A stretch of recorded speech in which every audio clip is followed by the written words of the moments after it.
नमस्कार बच्चों, बीसीए वाले के इस सेशन में आपका स्वागत है, अभिनंदन है। और आज आप लोग पढ़ रहे हैं क्लास 10th का मैथमेटिक्स, और ये मैथमेटिक्स का द्विघात बहुपद है। पिछले कई क्लासों में हमने द्विघात बहुपद को भी समाप्त कर दिया। अब ये जो आज का क्लास है, ये पूरा क्लास का निचोड़ निकालने का समय है कि हमने अब तक पढ़ा क्या है। तो पहला चीज, जब द्विघात बहुपद कोई पढ़े तो हम द्विघात बहुपद में पहले पढ़े थे क्या, ध्यान समझिएगा। द्विघात बहुपद, इसमें दो शब्द है, एक शब्द है द्विघात, एक शब्द है बहुपद। पहला शब्द बहुपद को हम लेंगे, बहुपद को जानेंगे तो बहुपद होता क्या है। आप देखते होंगे बहुत सारा समीकरण x प्लस वाई या फिर x प्लस 2 इस तरह के होंगे, है ना। बीज गणितीय व्यंजक का वो रूप, बीज गणितीय व्यंजक का वो रूप जिसमें एक या एक से अधिक पद मौजूद हो, उसे क्या बोलेंगे, बहुपद कहेंगे। क्या कहेंगे, बहुपद। किसी ने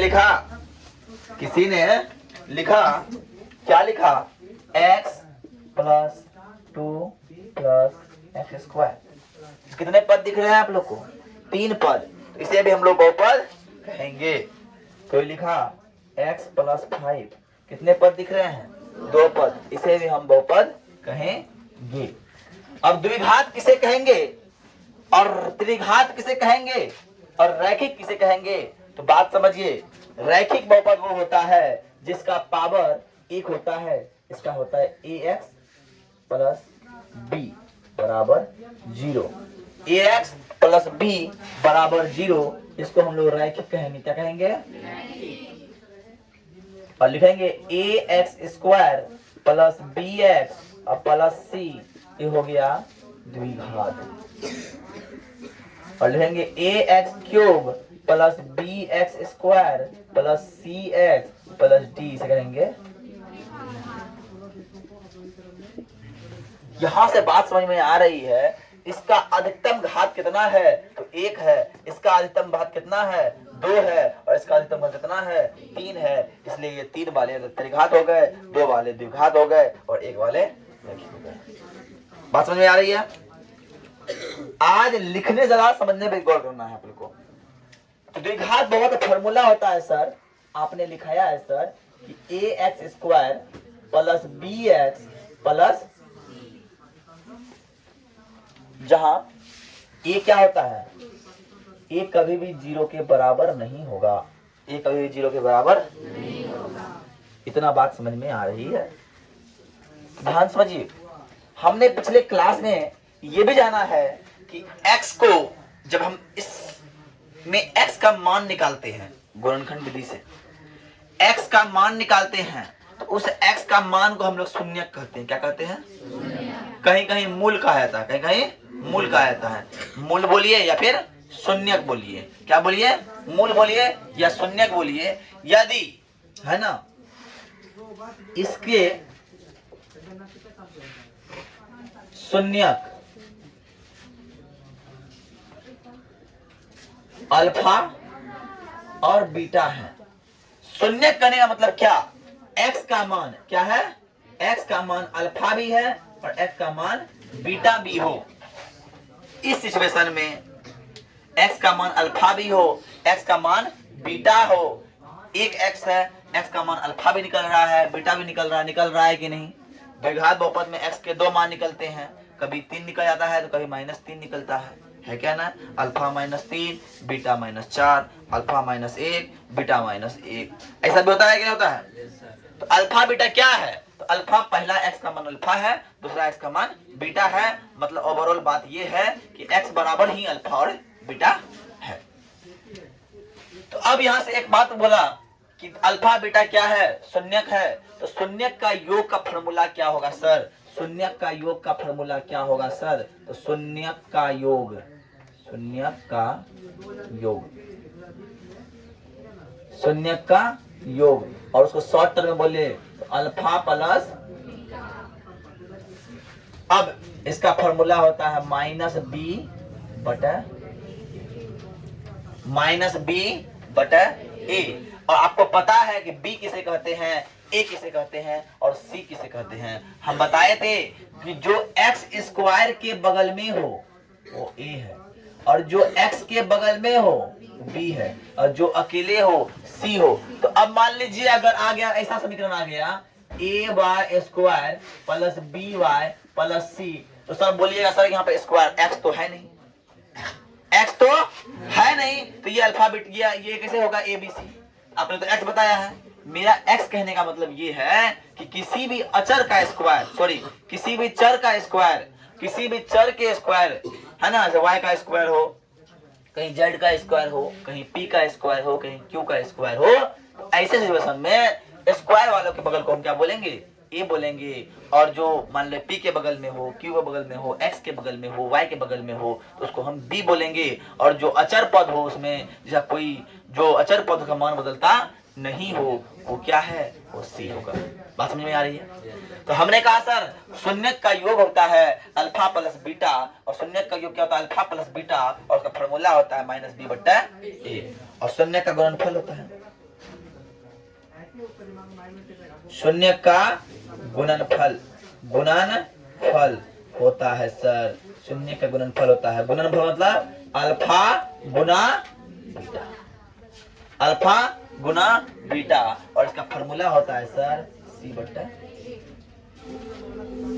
शून्य का योग हो गया अल्फा प्लस बीटा, और शून्य का गुणनफल हो गया अल्फा इंटू बीटा, और इसका फॉर्मूला हो गया क्या सर, हो गया क्या हो गया सर, ए बी बट्टा माइनस बी बट्टा ए और सी बट्टा ए। ये दो फॉर्मूला हम लोग पढ़े हैं पिछले क्लास में, कई सवाल बनाए हैं, ऐसा किए हैं, बोलो किए हैं कि नहीं किए हैं? अब जो सवाल बनाए हैं सर, एक समीकरण एक सवाल जब बनाए हैं, ऑब्जेक्टिव में प्रश्न आता अक्सर आता है, ऑब्जेक्टिव में अक्सर प्रश्न आता है कि रैखिक समीकरण के कितने घात होते हैं, रैखिक द्विघात रैखिक बहुपद के कितने घात होंगे, एक होंगे।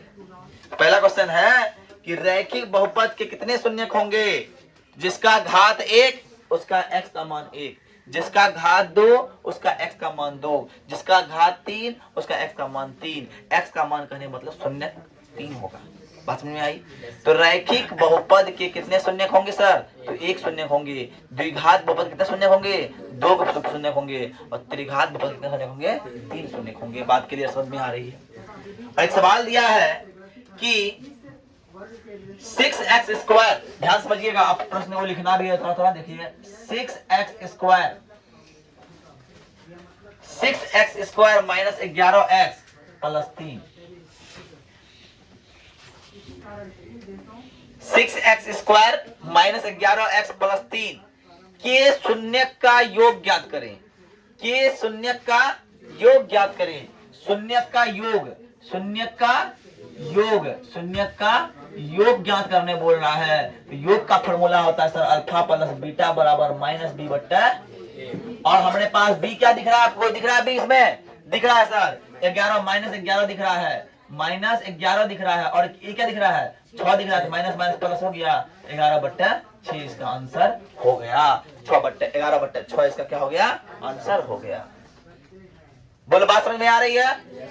ये ऑब्जेक्टिव के लिए हम बात कर रहे हैं। अब आगे क्वेश्चन दिया है, अब क्वेश्चन क्या दिया है, फिर देखो वही क्वेश्चन घुमा के दिया है कि x square minus 3x plus 5, x square minus 3x plus 5 के दो शून्यक अल्फा और बीटा है, तो अल्फा प्लस बीटा का मान ज्ञात करें। बात वही बोल रहा है, बस तक बढ़ा दिया तो बच्चा कंफ्यूज, अल्फा बीटा है और बाबा ये क्या होता है। तो कोई टेंशन नहीं लेना है, हमको पता है सर, सोल्यूशन में जाएंगे। देखो ऑब्जेक्टिव प्रश्न हम लोग बना रहे हैं, तो अल्फा प्लस बीटा बराबर माइनस बी बट्टा, माइनस बी क्या है सर, माइनस माइनस बी 3, ए का मान 1 है, इसलिए 3 बट्टा 1 बराबर 3 आंसर हो गया। बोलो यस या नो? बोलो कोई दिक्कत समझने में, किसी दिक्कत हो रही है ना? एक घात वाले को रैखिक कहेंगे, दो घात वाले को द्विघात कहेंगे, और 3 घात वाले को त्रिघात कहेंगे। अब देखिए आप, अब दिया है यदि बहुपद के शून्यक इतना और इतना है तो बहुपद द्विघात बहुपद क्या होगा, है ना। चलिए द्विघात बहुपद, इससे पहले क्या पढ़े थे हम लोग, प्रश्न पढ़े थे कि द्विघात बहुपद के शून्यक का योग इतना दिया है, शून्य का गुणनफल इतना दिया है, बोलता था ना। लेकिन सवाल बोला है शून्यक दो शून्यक बराबर दिया हुआ है 5 एवं -3, 5 एवं -3। तो द्विघात समीकरण या बहुपद ज्ञात करें, कैसे ज्ञात होगा बताइए। शून्य कहने का मतलब क्या, x का मान। शून्य क्या कर रहे हैं, मतलब x का मान बोल रहे हैं। तो हम सर x का मान क्या हो गया, x बराबर 5 भी हो गया और x बराबर -3 भी हो गया। क्या होगा, x - 5 बराबर हो जाएगा और x + 3 हो जाएगा। अरे होगा कि नहीं, अब सॉल्व कीजिए। x² + 3x - 5x - 15 बराबर 0। x² - 2x - 15, ये मेरा आंसर हो जाएगा। अब तक ऐसे सवाल आपने नहीं पढ़े थे, एक नया वर्जन का सवाल हो गया। आप लोग पर शून्यक का योग गुणनफल देके, लेकिन शून्यक का योग गुणनफल नहीं दिया, शून्यक ही दिया हुआ है क्या ना।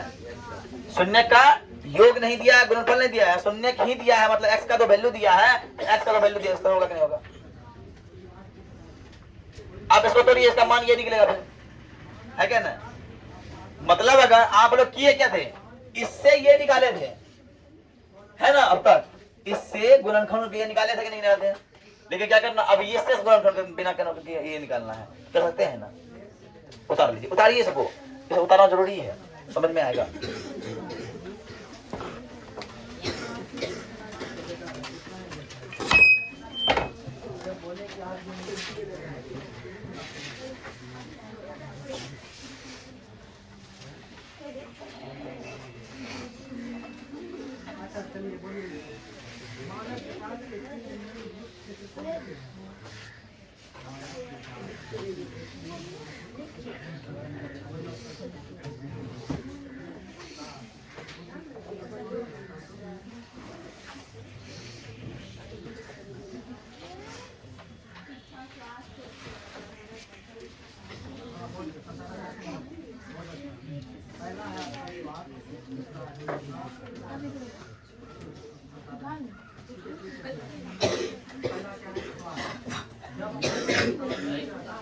अब देखिएगा, आज जो है हम आपके क्या बोलते हैं ग्रुप में या फिर YouTube चैनल जानते हैं ना, YouTube चैनल पे आइएगा।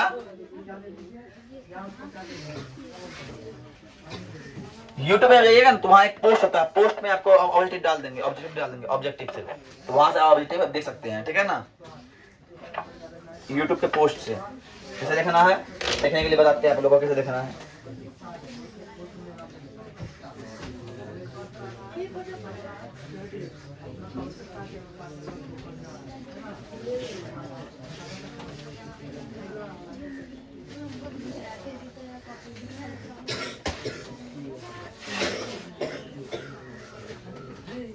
देखिए कैसे देखना है, देखिए सर्च करेंगे BCA वाला हंस किए, यहाँ से देखिए पहले, यहाँ गए, आपको यहाँ दिखता हुआ प्ले लिस्ट और पोस्ट दिख रहा है, यहाँ जाइएगा, ऐसे ही डाला हुआ है ना, ऐसे ही आज शाम में हम यहाँ पे डाल देंगे इस तरह से, ठीक है। आपका ऑब्जेक्टिव क्वेश्चन चैप्टर 2 का, आप उसको सॉल्व करके आना है, बना के आना है घर से, जो नहीं बने उसको हम बताएंगे, ठीक है ना।